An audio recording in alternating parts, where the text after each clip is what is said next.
नमस्कार, मैं डॉक्टर हेमलता शर्मा, सहायक आचार्य संस्कृत, राजकीय स्नातकोत्तर महाविद्यालय बयाना। हम श्री भर्तृहरि विरचित नीति शतक का अध्ययन कर रहे हैं। पूर्व वीडियो में हमने 18 श्लोकों तक अध्ययन कर लिया था। आज हम उसके आगे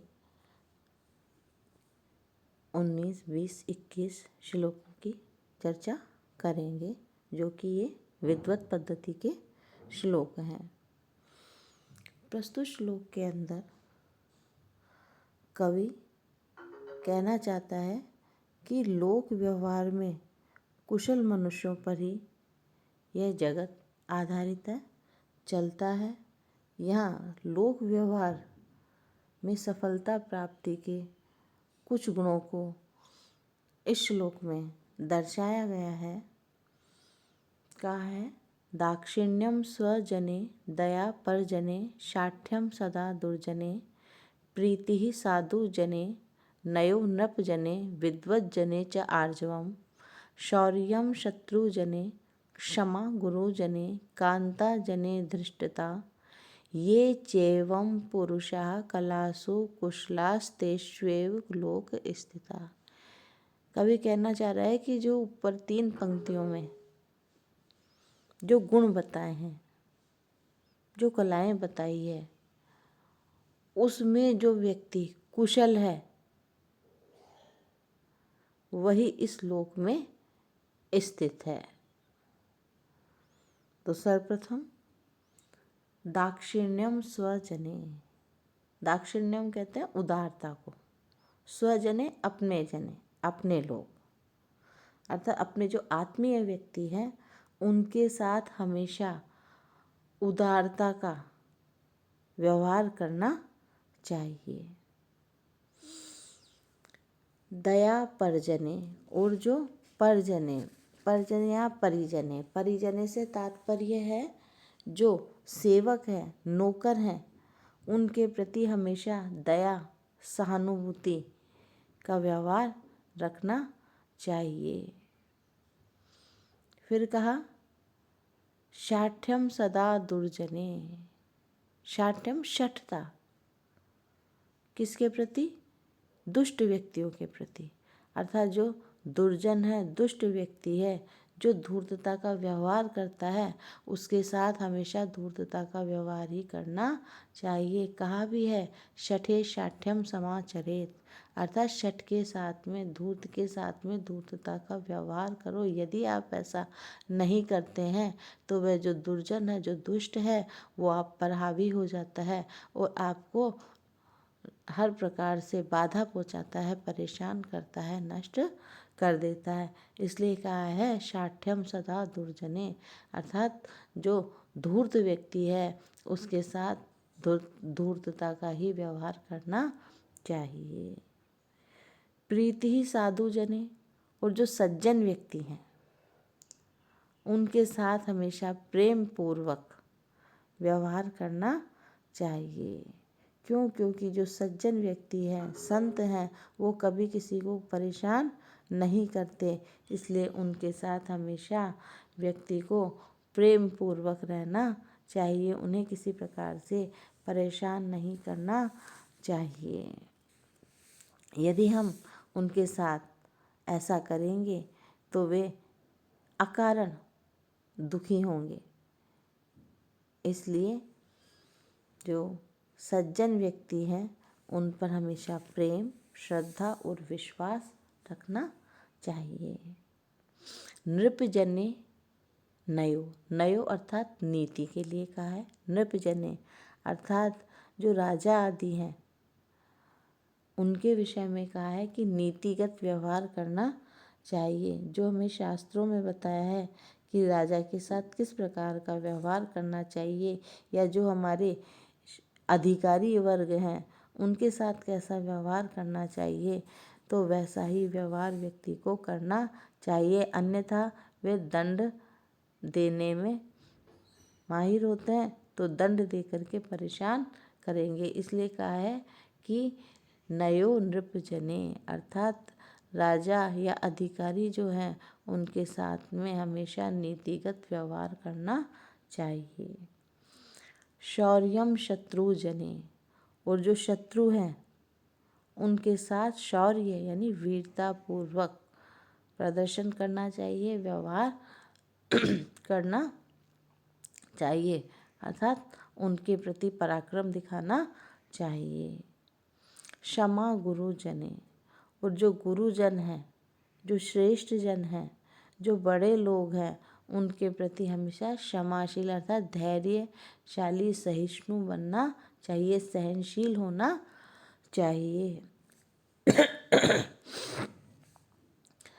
कांता जने धृष्टता, और कांता से तात्पर्य स्त्रियों के प्रति हमेशा प्रगल्भता से युक्त होना चाहिए, अर्थात जो नारी हैं उनके साथ में भी हमेशा सोच समझ करके प्रगल्भता पूर्वक व्यवहार करना चाहिए, अन्यथा वे पुरुष को अपने वश में करके और अपनी इच्छा अनुकूल उनको चलाते अर्थात स्वेच्छानुकूल आचरण करने लगते हैं। इसलिए स्त्रियों के प्रति कहा है कि नारी जने धृष्टता, अर्थात स्त्री जनों में प्रगल्भता के साथ व्यवहार करना चाहिए।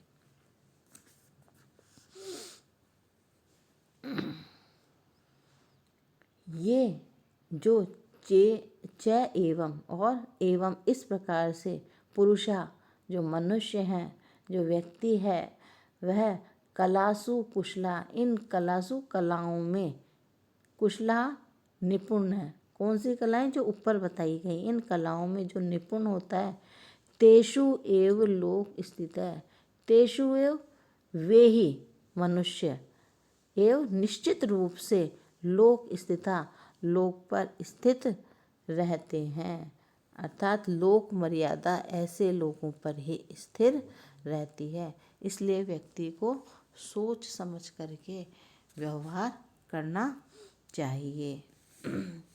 यहाँ इसमें कहा गया है कि जो व्यक्ति जैसा है उसके साथ वैसा ही व्यवहार करना चाहिए, क्योंकि विभिन्न लोगों से यथा योग्य व्यवहार करने की कला में जो पुरुष, जो व्यक्ति, जो मनुष्य दक्ष होते हैं, कुशल होते हैं, चतुर होते हैं, वे ही प्रायः लोकाचार्य की या लोक व्यवहार की मर्यादा तथा स्थिति से युक्त होते हैं, अर्थात ये जो लोक मर्यादा है, लोक व्यवहार है, उन पर ही निर्भर करती है परिस्थितियाँ। सज्जनों के साथ सज्जनता, दुष्टों के साथ दुष्टता, राजाओं के साथ में नीति, सत्पुरुषों से प्रीति, परिजन अर्थात परिजन जो नौकर चाकर है उनके साथ दया भाव, और स्वजनों के साथ में उदारता, विद्वानों के आगे विनम्रता, नम्रता तथा शत्रुओं के साथ पराक्रम पूर्वक कार्य करना चाहिए, जिसके वे योग्य हों। इसके पश्चात 20वां श्लोक है। इस श्लोक के अंदर जो हमने पूर्व में पढ़ा, शार्दुल विक्रीडित छंद है और काव्यलिंगम अलंकार है। अगला, जाड्यम धियो हरति सिंचति वाची सत्यम, मानोन्नतिम दिशति पापम अपाकरोति, चेतः प्रसादयति दिक्षु तनोति कीर्तिम, सत्संगति कथय किम न करोति पुंसाम। प्रस्तुत श्लोक में कवि सत्संगति के महत्व को बता रहा है। उस सत्संगति के महत्व को बताते हुए वह कहता है कि बताओ सत्संगति पुरुष का क्या नहीं करती, अर्थात उसके लिए या उसको वह क्या प्रदान नहीं करती, अर्थात सब कुछ करती है मनुष्य के लिए। तो बताया सबसे पहले तो कि जाड्यम धियो हरति, जाड्यम, जाड्यम कहते हैं जड़ता को, मंदता को, मूर्खता को, धियो बुद्धि को, हरति हरण करती है। तो अर्थात व्यक्ति की बुद्धि में जो जड़ता है, जो मंदता है, जो मूर्खता है बुद्धि की, उसको वह दूर करती है और उसकी बुद्धि तीव्र हो जाती है। सिंचति वाची सत्यम, वाची कहते हैं वाणी में, सत्यम सत्य का, सिंचति संचार करती है। अर्थात जब व्यक्ति सज्जन लोगों के साथ में रहता है तो हमेशा सत्य भाषण करता है, सत्य आचरण करता है। तो सज्जनों के साथ रहने पर उसकी प्रवृत्ति सत्य बोलने की हो जाती है, वह झूठ का साथ नहीं देता है। फिर कहा मानोन्नतिम दिशति, मान और उन्नति, अर्थात मान, प्रतिष्ठा, उन्नति आदि को दिशति प्रदान करती है, दिलाती। सत्संगति व्यक्ति को मान, प्रतिष्ठा और उन्नति प्रदान करने वाली होती है। पापम अपाकरोति, पापम पाप को, अपाकरोति दूर करती है। अर्थात व्यक्ति को जब व्यक्ति सज्जनों के साथ में रहता है, दुष्टों के साथ नहीं रहता है, तो वह गलत आचरण, गलत कार्य भी नहीं करता, हमेशा पुण्य कार्य ही करता है। इसलिए कहा कि पापम अपाकरोति, अर्थात पाप को नष्ट करती है, पाप को दूर करती है। चेतः प्रसादयति, और चेतः चित्त को, प्रसादयति प्रसन्न करती है। जो सत्संगति है वह हमेशा, जब हम सज्जन लोगों के साथ में रहेंगे, श्रेष्ठ जनों के साथ में रहेंगे, तो श्रेष्ठ आचरण करेंगे, तो हमें किसी प्रकार का कोई कष्ट नहीं होगा, कोई हमारे शत्रु नहीं होंगे, हम गलत कार्य नहीं करेंगे। तो इस प्रकार जब गलत व्यक्ति कार्य नहीं करता है तो उसे किसी चीज़ का भय नहीं रहता, डर नहीं रहता, और जब भय और डर नहीं रहता है तो वह हमेशा प्रसन्न रहता है। तो वह जो सत्संगति है वह चित्त को हमेशा, चित्त अर्थात मन, मन को हमेशा प्रसन्न करती है। दिक्षु तनोति कीर्तिम, दिक्षु कहते हैं दिशाओं में, कीर्ति यश को, तनोति फैलाती है। अर्थात सत्संगति से मनुष्य की जो यश है, जो कीर्ति है, वह चारों दिशाओं में विस्तृत होती है, फैलती है। तो कहता है सत्संगति अर्थात सज्जन लोगों के साथ में रहना, सज्जन पुरुषों के साथ रहना। कथ्य कहो किम न करोति पुंसाम, अर्थात पुंस यानी मनुष्य का, किम न करोति क्या नहीं करती, अर्थात सब कुछ करती है। सज्जनों के जो संगति है वह पुरुष के लिए उसके हर कार्यों को करने के लिए तत्पर रहती है। तो यहाँ कवि ने यही कहा है कि सत्संगति के प्रभाव से मनुष्य की बुद्धि तीव्र होती है, वह हमेशा सत्य का साथ देता है, सत्य आचरण करता है, सत्य भाषण करता है, उसी में उसकी प्रवृत्ति निरंतर बनी रहती है। सत्संगति के बल से ही उसको मान, प्रतिष्ठा, शौर्य, उन्नति आदि प्राप्त होती है, उसके पाप नष्ट हो जाते हैं, चित्त हमेशा उसका प्रसन्न रहता है और इस प्रकार के कार्यों उसके चारों तरफ कीर्ति यश फैलता है। अतः यह जो कहा गया है कि सत्संगति क्या करती है, तो ये सिद्ध होता है कि सत्संगति में वे सभी गुण हैं जिनकी मनुष्य को अपने जीवन को सफल बनाने में, अपने आप को उन्नति के शिखर पर पहुंचाने के लिए यह आवश्यक होते हैं। अतः कवि ने इन गुणों का वर्णन करने के पश्चात वह पूछता है कि बताए वह ऐसा कौन सा गुण है जो सत्संगति से प्राप्त नहीं होता, अथवा मनुष्य की वह कौन सी इच्छा है जो सत्संगति से पूर्ण नहीं होती है। सत्संगति से मनुष्य को सभी प्रकार के लाभ होते हैं, इसलिए व्यक्ति को अच्छे लोगों का साथ देना चाहिए, अच्छे लोगों के साथ रहना चाहिए। कभी निंदित लोगों के साथ या दुष्ट लोगों के साथ रह करके निंदित आचरण नहीं करना चाहिए। इस श्लोक में बसंत तिल का छंद है और समुच्चय अलंकार है। धी से तात्पर्य है बुद्धि, मनीषाधीशा, नाधि, और वाच्य से भाषितम वैनम वाच्य है। सत्यम, सत्यम से तात्पर्य सत्यम तथ्यामृतम सम्यक, और पापम, पापम किल्विषकल्भ कल्भयम, यह अमरकोश में इस प्रकार से बताया गया है।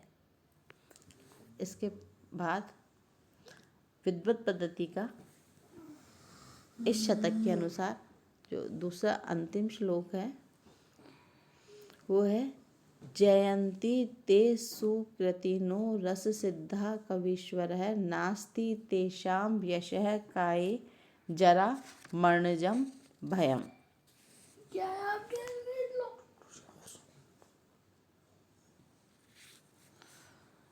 इस श्लोक में श्री भर्तृहरि ने कवि की ओर उसके यश की असाधारण महिमा का वर्णन किया है। वो कहते हैं कि जयंती अर्थात विद्यमान है, क्या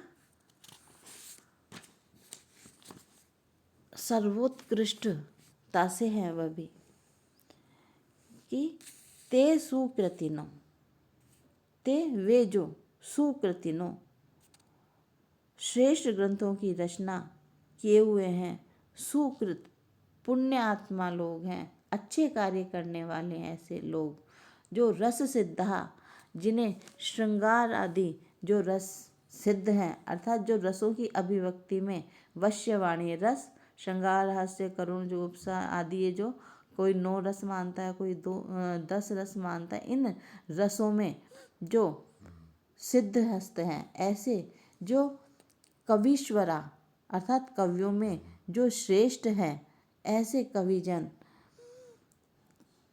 नास्ति नहीं है, ये शाम जिनके यशः काये, यश रूपी जो काया शरीर है उसमें जरा अर्थात वृद्धावस्था और मरणजम और मृत्यु से जम उत्पन्न भयम भय। अर्थात यहाँ कहने का तात्पर्य है कि श्रेष्ठ ग्रंथों की रचना किए हुए अथवा श्रेष्ठ कार्यों को करने वाले जो रस सिद्ध कवि हैं, जिन्होंने अपने काव्यों में सफलतापूर्वक इन रसों का प्रयोग किया है, ऐसे जो श्रेष्ठ कवि इस संसार में हुए हैं, विद्यमान हैं, उनके यश रूपी शरीर को वृद्धावस्था अर्थात बुढ़ापा और मरण मृत्यु से उत्पन्न भय नहीं है। क्यों? क्योंकि व्यक्ति को अपने जीवन में 2 ही चीज़ों से विशेष भय या डर लगता है। एक तो वृद्धावस्था जिसमें कुछ करने योग्य वह नहीं होता है, और दूसरा मृत्यु। इन 2 चीज़ों का डर उसको हमेशा बना रहता है। तो यहाँ रस सिद्ध कवीश्वरों का जो पांच भौतिक शरीर भले ही नष्ट हो जाए, पंच भौतिक पृथ्वी जल तेज वायु आकाश, ये जो पंच महाभूत बताए हैं, इनसे जो निर्मित भौतिक शरीर है यह तो व्यक्ति का नष्ट हो ही जाता है, परंतु उनका जो कीर्ति रूपी यश रूपी जो शरीर है जो हमेशा अमर रहता है, उसमें वृद्धावस्था एवं मृत्यु का भय नहीं रहता। अतः ऐसे कवीश्वर संसार में सर्वोत्कृष्ट कहे गए हैं। तो यहाँ रस सिद्ध का अर्थ कुछ टीकाकारों ने ब्रह्म साक्षात्कार वंतः भी किया है।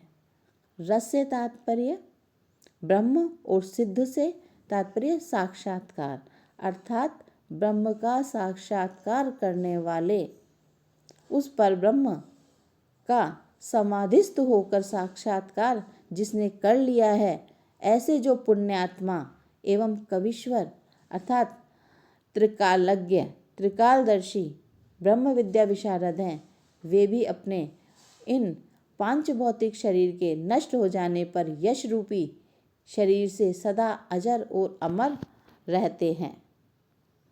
रस सिद्ध कवीश्वरों के भौतिक शरीर में ही जरा मरण का भय होता है, भौतिक शरीर में, उनके यश रूपी शरीर में तो वह सर्वथा असंभव है, अर्थात उनका यश शरीर तो कल्प के अंत तक भी स्थायी रहने वाला है, नष्ट नहीं होने वाला है। इस श्लोक में काव्यलिंग अलंकार है और अनुष्टुप छंद है। तो आज इतना ही। इसके पश्चात हम इससे आगे 21वां श्लोक अग्रिम क्लास में पढ़ेंगे। धन्यवाद।